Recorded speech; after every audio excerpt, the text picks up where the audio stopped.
नेता कार बदलते अमित शाह ने नंबर प्लेट बदल डाली। मीटिंग में पहुंचे लोगों की भी खोली रह गई आंखें। अमित शाह की कार से ममता ओवैसी की सियासत का क्या है कनेक्शन, सुनकर कहेंगे वाह क्या बात है। इधर दिल्ली में दौड़ी कार, उधर टोपी वाले नेताओं में मची हाहाकार। कईयों ने अभी से ही शुरू कर दी पैकिंग।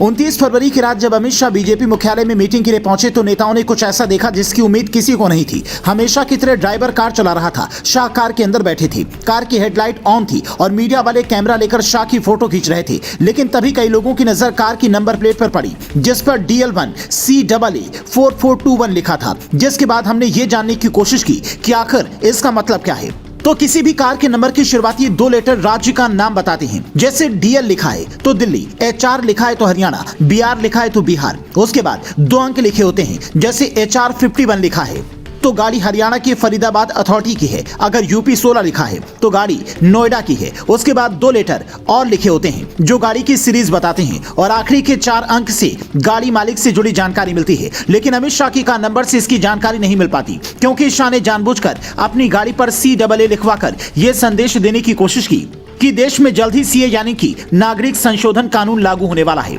ऐसी खबर है कि इसी हफ्ते CA लागू करने का नोटिफिकेशन जारी हो सकता है।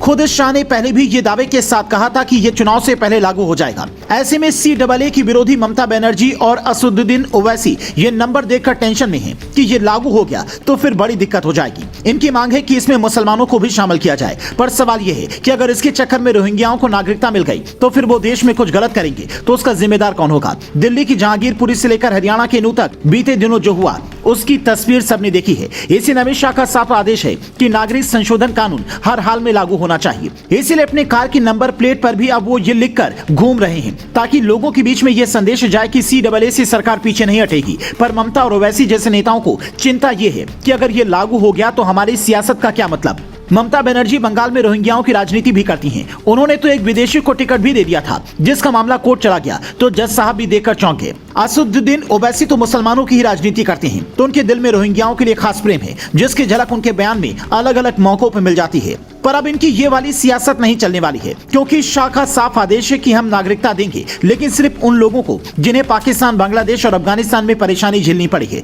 जिनके साथ वहां पर भेदभाव हुआ है। फिर उन्होंने मजबूरी में हिंदुस्तान में शरण दी। ऐसे में जितने भी गैर मुस्लिम 6 समुदाय के लोग यानी कि 31 दिसंबर 2014 से पहले हिंदुस्तान आए हैं उन सभी को नागरिकता दी जाएगी।